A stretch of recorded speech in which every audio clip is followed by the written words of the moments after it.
Hi, my name is Tino Peabody with Peabody Residential. This video is on the landing page for the tenant screening process. I thought I would make a quick video and share with you how we at Peabody Residential actually perform the screening process. I think this will help you better understand not only what we do, but also what it entails. So to start, we find a tenant who's interested in your property. So this is somebody who has seen the property through the multiple avenues of advertising. They have a realtor assisting them. They have seen the property and they decided, we want to rent the property. Now, we preliminarily send instructions to every tenant who's going to see the property on how they can apply, so they're already and prepared if they leave the house to go ahead and do the application. And our application is paperless and online, which makes it super easy for prospective tenants to walk out the door and start the application process almost immediately, if not when they get back to a computer. Now, once they have decided they want to apply, they go to our tenant application page on our website, which is the link below, and you can read through it. It is extremely comprehensive. It's designed to be transparent, informative, and set expectations for tenants who are going to be applying to the property. All of this in meeting the criteria that we have set up in order to be an approved tenant. So they will fill out this application. They will provide lots of information. They will also provide supporting documents that are going to be required for us to complete our end of the screening process. They will then be able to review all the documents to make sure that they are correct from what they needed, and then they will also confirm that they understand this application process, and they will be able to pay their application fee online. So all of this allows it to be done paperlessly, whereas in contrast to other property management companies, they will actually need to take a paper application or checks with them to that actual office before the process will even start. So once they have completed the application and we've received it, we expeditiously try to process it in order to get back to the tenant. As you know, or you may not know, that tenants continue to search for properties during the time that they've submitted an application, because they're always looking for either a better opportunity or they want to make sure that they have a backup.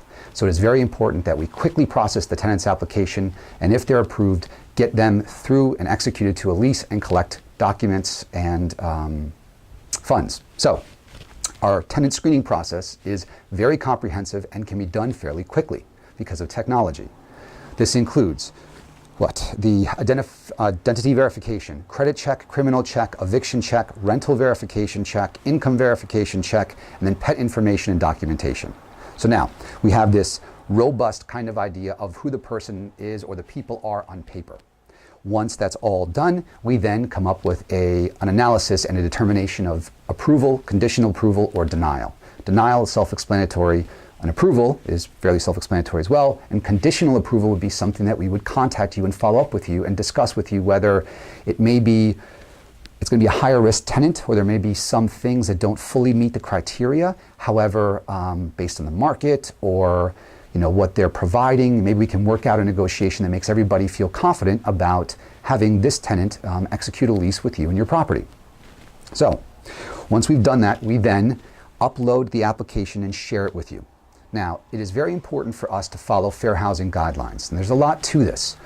Pulling people's information, having all of it is a real thing, and there are lots of requirements. So we have come up with what, again, we consider best business practices to be as transparent with you as possible and share as much information with you as possible. This is going to include the tenant's lease start date, rental amount, length of the lease, if they have pets, the number of occupants, and a few other bits of information that will help you understand what the terms of the lease are going to be once we execute it. Then we will in turn draft and execute a lease, and we will send it out digitally. This also helps expedite the process. The tenant agent will get it to review it, the tenants will get it to review as well as sign, and also at the same time with our company, they will make the security deposit payment that's required per the lease, and then either the first full month's rent payment in advance, or they will make a prorated rent payment depending on when the lease will actually start. So shorter term leases where they're approved today and they start on Thursday, 3 days from now, there will be a little bit of a different initial amount due because everything will kind of happen. So once this is all done, we now have an executed lease in place. You will get the lease digitally via DocuSign to review as we ensure that owners, as long as they're available, and we try to really encourage you to sign it, which makes you a participant in the leasing process. You can get it, approve it, get it done digitally through your phone, your iPad, and you're all set. So This is a little bit about the tenant screening process as a whole. If you have any other questions, I highly encourage you to look through our website and then fill out a contact us form. We'd be happy to answer more information for you, and thank you again for listening.